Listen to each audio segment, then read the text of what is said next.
ஒடிஷா மாநிலத்தின் புகழ்பெற்ற சட்னி உட்பட 7 பொருட்களுக்கு மத்திய அரசு புவிசார் குறியீடு வழங்கியுள்ளது. இந்தியாவில் ஒரு குறிப்பிட்ட நிலப்பரப்பில் உற்பத்தியாகும் தனித்துவமான பொருட்களுக்கு மத்திய அரசு புவிசார் குறியீடு வழங்கி வருகிறது. இந்த அங்கீகாரம் அப்பொருளின் தரத்தை மேலும் உறுதிப்படுத்தி உலக அளவில் அந்த பொருளை விற்பனை செய்ய வழிவகுக்கிறது.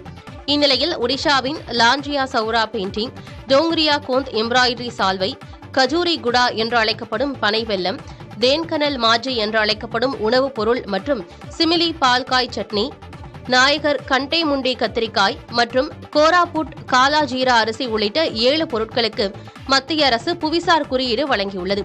தற்போது உள்ள கணக்கின்படி ஒடிஷா மாநிலத்தின் 25 பொருட்களுக்கு புவிசார் குறியீடு வழங்கப்பட்டுள்ளதாக அம்மாநில அரசு பெருமிதம் தெரிவித்துள்ளது. துருக்கியில் வானத்தை அலங்கரித்த பறவைகளின் கூட்டம் கண்களுக்கு விருந்து படைத்தது. தெற்கு துருக்கியின் தியார்பக்கிர் பகுதியில் பறவைகள் கூட்டம் கூட்டமாக முணுமுணுப்பியவாறு வானத்தில் பறந்து சென்ற காட்சிகள் வெளியாகின. மாலை நேரத்தில் சூரியன் மறையும் தருவாயில் ஆயிரக்கணக்கான பறவைகள் ஒரே நேரத்தில் ஒரே திசையில் கடல் அலைகள் போல வளைந்து நெளிந்தும் பறந்து சென்ற அற்புதமான காட்சி காண்போரை மெய்சிலிர்க்க வைத்தது.